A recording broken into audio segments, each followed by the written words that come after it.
Welcome back, grade 11 economic students, term 3 work. We are here again. We are just towards the end of the term. We just want to make sure that we do comprehensive revision. We cover various subjects and areas of interest that can make us to proceed to term 4 and also write our metric in good in good mind and also very ready for that. So basically today we wanna talk about economic pursuits as on revision. We're gonna look at international trade. We look at land reform in South Africa. We talk about the economic indicators. We explain the impact of rural migration, rural urban migration on the supply of services in urban areas. Does that affect special economic zones in South Africa? We're going to look at that. We are going to look at that together now. So without wasting any time, let's just quickly look at that. Name two methods of import substitution. So we say that import substitution, these are methods, strategies that are put in place in order to stop, in order to reduce the amount of goods that are entering within a country. So we are talking about import substitution strategies or methods. So we have got tariffs, which can also be specific tariffs. It can be also ad volume tariffs. So tariffs are actually regulations on the in terms of the movement of goods within a country. So now what happens there is that the country would need to protect its internal or its local market or its local industries. So hence tariffs are put in place, diverting trade, imports, deposits, and quality standards. These are also methods or approaches that government would come up with. They are to do with the reduction of goods entering in the country, import deposits, as in terms of like companies, individuals, or whoever is involved in imports. There are charges that are put in place, there are prices that are put in place, there are quality standards that are used, which sometimes are so difficult and prohibitive for every person to just easily get in. So standards are put in place on what type of goods must enter within a country. So basically they deter and avoid goods to enter within a country. We talk about quotas. Quotas, it has to look, I mean, it actually talk about amount. We talk about quantities. Quantities that are allowed to enter. There are certain levels or there are certain minimal amounts or let's say maximum amounts of goods that can be allowed to enter in a country from other countries. So quotas basically reduce how much goods are entering within a country. So these are levied on the port of entries such that such amounts of goods or excess amounts of goods cannot be able to pass in. Subsidies, these are financial assistance that are levied and given. They are actually given by the country, by a country to its what, to its industries. They actually promote what, they promote mass production, or they promote increase in production within a country. So subsidies are government finances to promote to promote local to promote local businesses, local local industries. So local industries are given support in terms of let's say that electricity, instead of them paying the total amount of electricity as per tariff levied within the state, the government might come and pay certain amounts. So therefore, industries are no longer going to pay a full amount for electricity or for power usage. Same applies to water. It can also be even on materials that are used in production. Government may pay certain amounts of monies on those things in order to avoid in order actually to make the production processes cheaper and affordable to local businesses. Exchange controls. Exchange controls also have to do with the control in terms of it can be levied in terms of maybe they say in terms of the currents of the country, which we can say they can be managed managed exchange rate, which the government would change would set specific.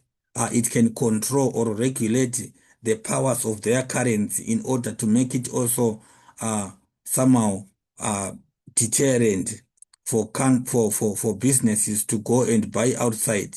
So what we are saying is that all these physical control embargoes or prohibition, we are saying physical controls or embargoes, these are bans or prohibition or stoppages that can also be enacted by the government in order to protect the local businesses. So all these, we are saying they are done as measures to promote, methods of import substitution and also promoting local industrialization or local growth of industries. And then how can government use land reinstitution to achieve its development and redress objectives? In order to address it, in order to achieve development and redress objectives, how can the government use land reinstitution? Actually, the government can retain land. Land must be retained or pay cash in compensation to those who lost their land because of discriminatory laws in the past to improve the standards of living for those previously disadvantaged people. So what we are saying is that government can actually pay back the land, it can actually retain the land, it can also compensate those people who have lost their land through discriminatory laws that were segregative in the past. In that regard, what the government is intending to do is to achieve or to improve the standards of living of those people who were previously disadvantaged. Briefly describe the term economic indicator. Economic indicator, it is statistical data used to measure the performance of the economy. We are measuring the performance of the economy measured on specific systems, or we are saying data that is quantifiable, that we can actually use, and then statistical information used by government to determine future economic policy based on facts, based on evidence. It is actually based on evidence. It is based on what? On facts. Facts are there which government is used to determine future economic policies in terms of we are talking about planning and make predictions about future performance of the country or of the economy. So future economic, we are talking about what? It is, it's used in what? In, in planning. It's used in planning. That's what we are saying. That's what it means. So government can actually, we want to understand that economic indicators are evidences, facts, statistical data that government can use to measure economic performance. The dynamics of the economy can be measured through what? Through economic indicators. We have quite a lot of them, which we can quantify, which we can put into statistics.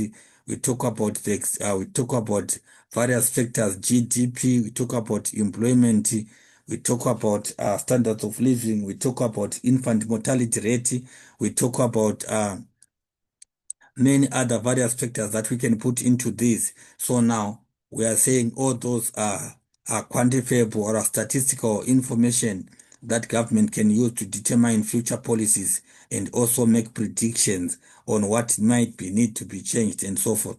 So next question is saying explain the negative impact of rural urban migration on the supply of services in urban areas. Rural urban migration, this actually looks at, or we are looking at movement of people from rural areas to what? To urban areas. Rural to urban areas movement of people. This basically it has to be assessed in its extensive level where there is massive movement of people from rural to urban. So what happens in terms of the receiving destination, which is the urban areas? Population increases in urban areas basically will put more pressure on the supply of services such as water and sanitation. We are looking at the increase in population causing pressure on service delivery. Service delivery We have got quite a lot of many other things that we can put in this regard. We talk about water, we talk about sanitation. They will be overwhelmed because of extensive numbers of people in what? In urban areas. Provision of housing will be unable to meet demand. Housing becomes a problem, resulting in informal settlements without proper infrastructure. Informal settlements would result, which we are saying unplanned, and unofficial housing programs are resulting in what are established in urban areas. These would also cause also many social ills that might result, social problems might arise. Social problems, we talk about quite a lot of, there are quite a lot of them. These can include diseases, spreading of diseases. They can cause, we can talk about death rates of people as a result of accidents, electrification. We talk about moral values, people no longer having ethics and values in terms of the cultural, cultural values of a country. Those are problems that we can also have. Electricity demands in urban areas will put pressure on power grid, leading to load shedding. I'm sure you have seen that as a result of these informal settlements, people are connecting electricity on their own, unapproved. That would cause load shedding because the power grid can no longer sustain that pressure of people. We have got constraints on local government regarding local budget and planning. What happens is also uh, local government, it has to have finances, it has to have resources. So it might also suffer the pressure of ensuring that these costs are met and are covered, because there might be some shortfalls that can result in that. Unlawful occupation of land that was set aside for agricultural production and many other purposes. People end up building informal settlements, and then becomes a problem when the government has to develop those places. People just grab land on their own, and they would want to take ownership of it, resulting in conflict, resulting in many other problems that would also arise at the long run. And then name one special economic zone in South Africa. We are saying the special economic zones we have in South Africa, we have got Koeka, a special economic zone that is in Eastern Cape. We have got the East London in Eastern Cape. We have got Durban Trade Port, which is also in KZN. We have got Owara Tambo IDZ Industrial Development Zone in Gauteng. I'm sure I remember this. We have been talking about set aside places that are targeted by government in order to improve the livelihoods of the people that are there. So we have got also Atlantis, Western Cape, and then the Tshwane Automotive Special Economic Zone also. We have got Richards Bay also in KZN. We have got South Bay, which is in Western Cape. We have got Maluti, also in Free State. We have got Messina Mukato in Limpopo, and also Ngomaz in Mpumalanga. So now we are saying these are special economic zones that we have in South Africa. What is important is that we need to know what is special economic zones. Firstly, of course, you need to know also industrial development zones. You need also to understand their location. You understand? Briefly describe the term corridors. Corridors in economics is a tract of land that performs a passageway, allowing access from one area to another, and is developed as part of regional development. They are actually tracks that are formed in order to allow continuation of trade, communication, linkages of one region to another, and also especially for economic upliftment. So the special economic zones, corridors are actually there in order to enable and support growth. And how is the government using corporate tax to attract investment into special economic zones? One, the government reduced corporate tax from 27% to 15% for businesses that are established in special economic zones. We have got the tax relief makes it possible for new businesses to survive. Tax relief meaning to say that businesses are given tax exemptions, which also makes it possible for business to survive the first few years in production by reducing operational cost. The operational cost, instead of them paying certain amounts of money as tax, government gives them some tax relief, give them some exemptions. So we are saying they are actually a corporate tax mechanism that is designed to attract investment into special economic zones.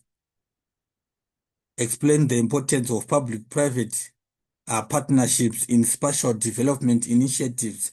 Private-public partnerships, we are just talking about the relationship or the working together uh, of businesses in public and private sector in the economic development of the country. So it allows for private sector business to take advantage of the economic potential of underdeveloped areas. Underdeveloped areas can be identified and can be improved. So the private businesses or the private sector can take advantage of that. And therefore, we are saying they have got specific potential that can be capitalized on.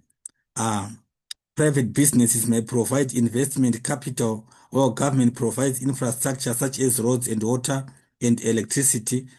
The partnerships, government and private, can identify those uh, underdeveloped regions and places, but with their great potential, together government and private can join hands by government providing infrastructure and also private sector providing the capital investment in terms of improving those places. So more factors of production will be employed as more investment will be attracted.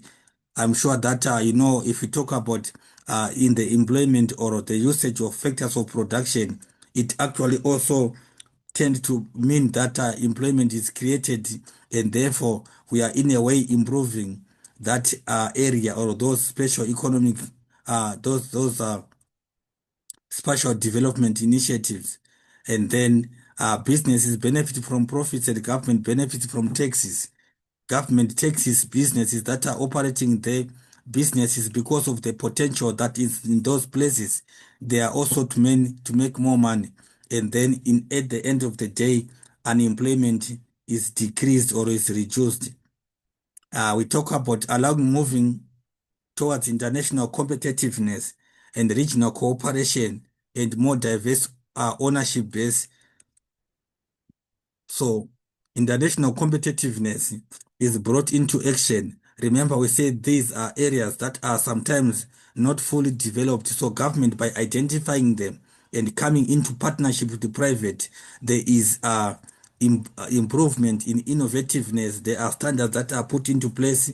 There are quite a lot of sharing that comes into play that also result in regional cooperation and diverse ownership. Which is diverse ownership? We are talking about both. There is private and also public. You understand? All those we need to look at them and then outline the aims of regional development. One, it actually focuses to reduce unequal development of economic activities within a country. It actually identifies to reduce unequal development of economic activities within a country. Areas must be well developed, there must be standardization, there must be equity. So stimulate development in poorer areas. Areas that are underdeveloped, they are actually improved or developed. Prevent new imbalances from emerging and enhance the competitiveness of all provinces. all provinces are brought at developmental levels that are able to keep them interactive. And therefore, we are saying new imbalances cannot continue existing. Therefore, that can be also a very good advantage and aim in that regard. It also helps in implement and coordinate the implementation of national and regional industrial policies. National policies which are governing the country can also be put into place coordinatively together with the regional policies. So therefore, we can have a unified state, stimulate the growth of SMEs in the economy. Uh, Small businesses can also be established in terms of economic balance and flourishing, and also that can also be an advantage to a large extent to the businesses and also people within those places. There is one other next question. Analyze the environmental effect of economic activities of countries in the north. So we are talking about most economically developed countries, their economic activities. We are talking about their production functions, their production processes. How are they affecting? Analyze the environmental effects. How are they affecting the environment? So most economically developed countries, how are they? They have got mass production and consumption in the north damage the ozone layer caused by pollution and toxic substances.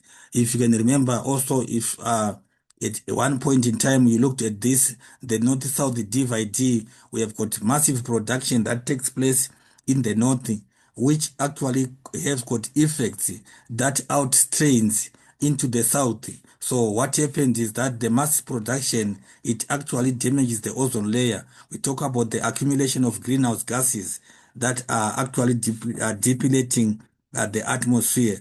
And then we talk about northern countries are guilty of using big burners of oil, coal, where carbon dioxide damage the environment and creates climate change experienced worldwide. So the concept or the problems of climate change are not necessarily problems that are rising from one region, but what we need to understand is that uh, the fuels that are used uh, through the production systems that are done in the north, they produce a lot of carbon gases or carbon dioxide gases, which actually damages the environment. And again, greenhouse gases produced by large industries affect lives in the south more negatively due to their way of living. Greenhouse gases that are produced by large factories there, what happens is that the south countries, the southern region, it has got less sophisticated methods of keeping themselves safe. So the effects of greenhouse gases, the effects of environmental degradation, they are also to a large extent felt in the south, which has got also less measures or less ways of less contribution to those greenhouse gases. Climate change has necessitated international agreements like the Kyoto Protocol to reduce greenhouse gases. Uh, these are international standard agreements which were put in place among its member states in order for them to reduce the amount of carbon gases that are produced. So therefore, in trying to improve and keep an environmentally cleaner environment. Climate change results in less agricultural output due to soil conditions, poor soil conditions, inadequate and unreliable rainfall, which is caused because of what? Of climate change as a result of the pollution concept that we are talking about. Agricultural output is reduced, which actually results also in environmental degradation. The south is badly affected by degradation of land and contamination of water and vegetation, which causes malnutrition and hunger. We talk about people being undernourished as a result of climate change. as a result of environmental degradation, as a result of water contamination and vegetation, ecosystem deterioration. They actually impact to the lives of people, and also mostly in the south. Trade expansion can have an obvious direct impact on environment due to higher pollution or degrading natural resources. We also talk about open markets can improve access to new technologies that make local processes more efficient. More efficient how? By diminishing the use of inputs, reducing. We are saying diminishing. This is reducing the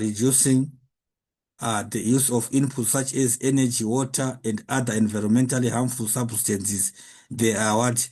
They are minimized. As a country becomes more integrated within the world economy, its export sector becomes more exposed to environmental requirements imposed by the leading importers. Obviously, there is standardization that is set. We are talking about standardization, which becomes also a challenge when we talk about international trade agreements. There are quite a lot of standards or procedures that are put in place, which are not easy for everybody, but actually adhering to them is quite an advantage. But it also has got some negative impact on the weaker economies. So, in other ways, this is what we mean under economic pursuits. And class, thank you so much for your time, and keep connected. Don't forget to subscribe, like, and also uh, share our videos. Thank you very much.